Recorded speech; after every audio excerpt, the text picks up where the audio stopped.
Have you ever walked into a room and felt like you were invisible? Like no one noticed you? Like your presence didn't matter? Like something about you, posture, energy, silence, gave others silent permission to ignore you? And worse, have you ever been laughed at? Not loudly, but just enough to shrink you? A casual joke, a quick interruption, a glance that says, "You don't belong here."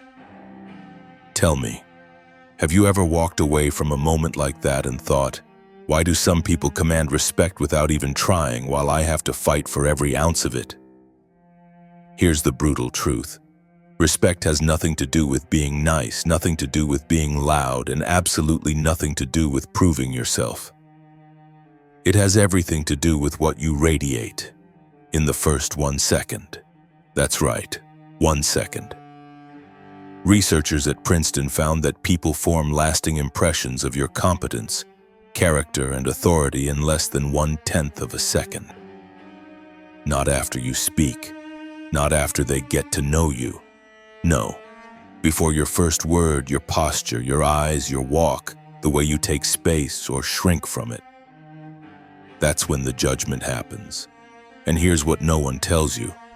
You're teaching people how to treat you before you even open your mouth. So if people are ignoring you, interrupting you, laughing at you, they're not necessarily bad. You trained them to. Let that sink in. Now, the question is, how do you train them differently? How do you make someone respect you without ever needing to raise your voice? That's what we're here for.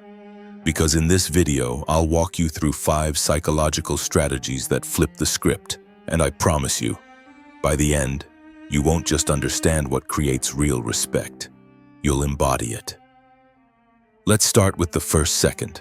The first rule: respect begins before you speak. People don't listen to words. They listen to signals, and your body is speaking 10 times louder than your voice ever could. Want to be respected? Forget what you're going to say. Focus on how you stand. Straight spine, chin neutral, shoulders down and wide. Slow, deliberate movements.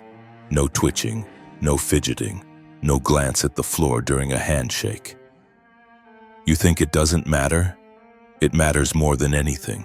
Because in those few seconds you're telling the room, I am grounded, I am clear, I am not here to beg, I'm here because I belong. It's not arrogance, it's energetic sovereignty. And people feel it.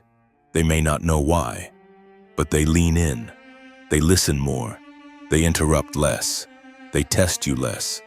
Because whether they realize it or not, they feel that you respect yourself. And that's where it all begins. How to handle interruptions without losing respect. You're speaking, your words are flowing, and then someone cuts you off. They don't apologize, they don't look back, they just take the room. And now you're frozen, your brain goes blank, your chest tightens, you feel yourself disappear. What do? Do you push back? Do you raise your voice? Do you shut down and stay quiet? Let me tell you what most people do. They either surrender and let the other person speak, or they fight to take the space back. But both responses lead to one thing: you lose. Because in one case, you vanish. In the other, you look reactive. So what's the third option? Silence. Not awkward, not weak, intentional silence. Here's what you do. You stop. You turn toward the interrupter. You hold eye contact. No emotion, no tension, just calm presence. Let the silence stretch, just for a second.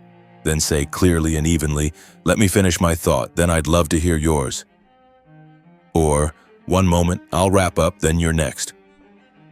That's it. Simple, direct, undeniable. You don't match their energy. You don't mirror their disrespect. You hold the ground, and everyone watching, they don't see conflict. They see composure. They see leadership. Because you're not trying to overpower. You're commanding the moment with calm authority. That's called controlled recentering. It's taught in executive negotiation, in crisis communication, even in diplomacy. Why? Because it works. When you calmly reclaim the floor, you're not just taking space back. You're retraining the room. You're signaling, I will not disappear, but I also won't stoop.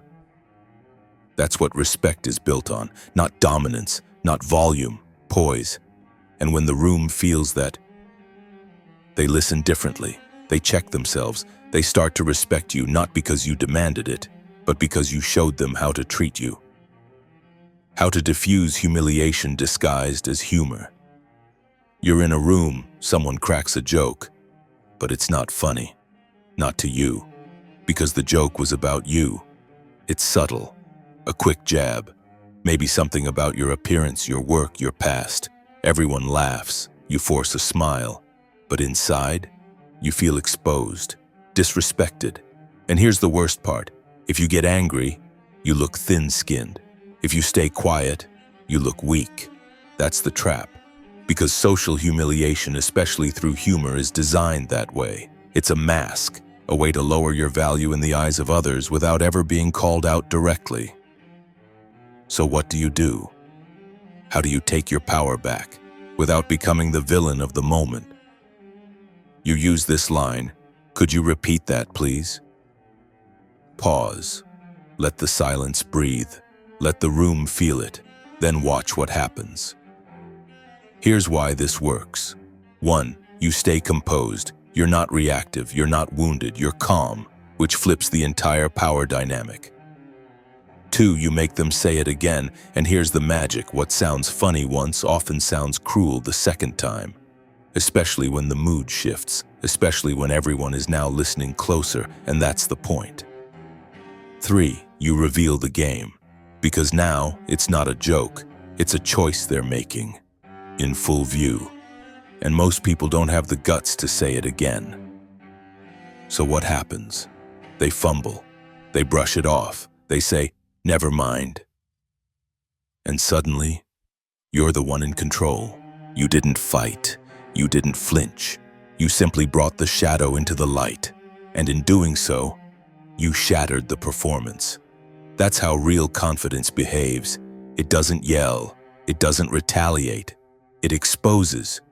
The goal isn't revenge. It's clarity. And that kind of clarity, it commands respect, quietly. People won't always praise you out loud, but they'll remember how you held your ground without lowering your voice or your values. How to neutralize provocation without saying a word. Some people don't joke. They provoke. They don't want laughter. They want control. It's not humor, it's tension, wrapped in sarcasm, passive aggression, subtle digs. They test your boundaries, not with fists, but with tone. And they're waiting for one thing. Your emotional reaction. They want you flustered, defensive, off balance, because the moment you react emotionally, they win. So what do?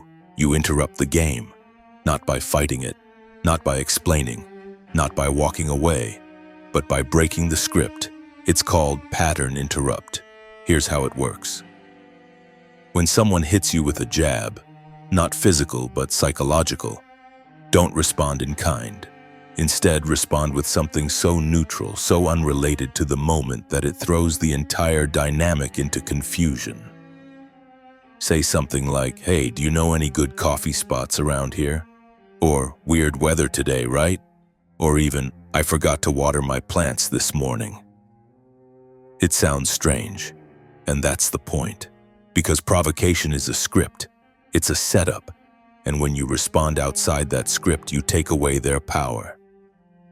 Here's what happens. They expect resistance. They expect submission. They don't expect irrelevance. And when you give it to them, they lose rhythm. They're caught off guard, and suddenly the entire room feels it. You're not playing their game. You've stepped out, not as a victim, not as a fighter, but as someone completely unshakable. Let's be clear. This isn't about being clever. It's about being sovereign. It's about refusing to give someone else control over your nervous system. Because power isn't in dominance. Power is in non-reactivity. When you hold your ground without playing their game, you become unpredictable. And the unpredictable is powerful. So next time someone throws shade, don't throw it back. Just tilt the lens, break the rhythm, interrupt the pattern, and watch the control dissolve in real time. Sometimes the most powerful message you'll ever send is when you simply walk away, but not out of anger, not to prove a point, not to hurt or punish. You walk away because staying would cost you your dignity. And in that moment, without even raising your voice, you teach people exactly how they're allowed to treat you. You see, the final and often most overlooked form of commanding respect is knowing when to leave. This isn't weakness, it's self-possession. Because there are situations and people that no technique will fix. You've stood tall, you've spoken clearly, you've held your ground without aggression. And still, the dynamic doesn't change. You feel it. The subtle digs, the dismissive tone, the constant push to make yourself smaller just to keep the peace. This is your signal. This is when staying becomes self-abandonment. And this is when the most powerful move is the exit. It doesn't come with a speech. It doesn't need an announcement. It's in the silence, in the unshakable energy that says, I know what I'm worth. I don't need to explain it. Let me give you an example. In a psychological study on group dynamics at the University of Michigan, researchers found something striking. Participants who removed themselves from disrespectful or manipulative group settings without protest or confrontation were later perceived by observers as the most self-respecting and confident individuals in the room. Why? Because their absence spoke louder than any demand. Their disappearance created contrast. Their silence created weight. People started to question, did we go too far? Why did they leave? Were we the problem? And that's the point. Respect isn't always gained by what you do in a room, but by the void you leave behind when you walk out. But here's where most people struggle. They stay. They rationalize. They tell themselves, maybe I'm overreacting. It's not that serious. I can handle it. But what they're really doing is teaching others to ignore their boundaries, because every time you remain in a space where your self-worth is quietly eroded, you send this message, boom, this is acceptable, keep going. And the longer you stay, the harder it becomes to leave. You become entangled, not just with the people around you, but with your own fear of being alone. Let me ask you something personal. Have you ever stayed in a friendship, a job, a relationship, long after it started draining you, just because you were afraid of what leaving might say about you? That's not loyalty. That's addiction to being needed. That's mistaking your presence for value, when your absence would have said more. Psychologist Dr. Ramani Durvasula says this clearly. People who tolerate emotional erosion in exchange for connection are not weak, but untrained in self-respect. The most radical act of power is not confrontation, it's detachment. And detachment is not coldness, it's clarity. It's seeing the situation for what it is, without delusion. It's realizing this person isn't going to change, but I can. This space isn't built for me, but I don't have to shrink to fit it. Let me give you a brutal truth. There are people in your life who will only start respecting you when they no longer have access to you. Not because they changed, but because they finally felt the silence of your absence. And that silence? It's powerful, because silence removes all distractions. It forces people to see themselves without your buffering, your humor, your efforts to smooth things over. You're no longer the peacemaker, you're no longer the fixer, you're just gone. And in that space, people realize you were the one holding the center together all along. So what does this mean in practice? It means the ultimate power move isn't raising your volume, it's raising your standards. It means being willing to let go of validation, of comfort, of familiarity, if it comes at the cost of your self-respect. Because here's the paradox. People respect you more when you don't need their approval. They listen more closely when you don't fight to be heard. They value you more when you're willing to disappear rather than be disrespected. And this isn't just theory. In negotiations, in leadership, in relationships, The power to walk away is what makes people lean in. It's what makes them ask, what do they know that I don't? What strength do they have that I lack? It triggers reflection. It demands reassessment, and most importantly, it shifts the dynamic. So remember this, you never have to beg for respect. You never have to chase it. You become it in how you carry yourself and in what you refuse to tolerate. Because at the end of the day, your silence, your distance, your absence can sometimes speak louder than every word you've ever said. And those who truly see your worth will listen, even in the silence.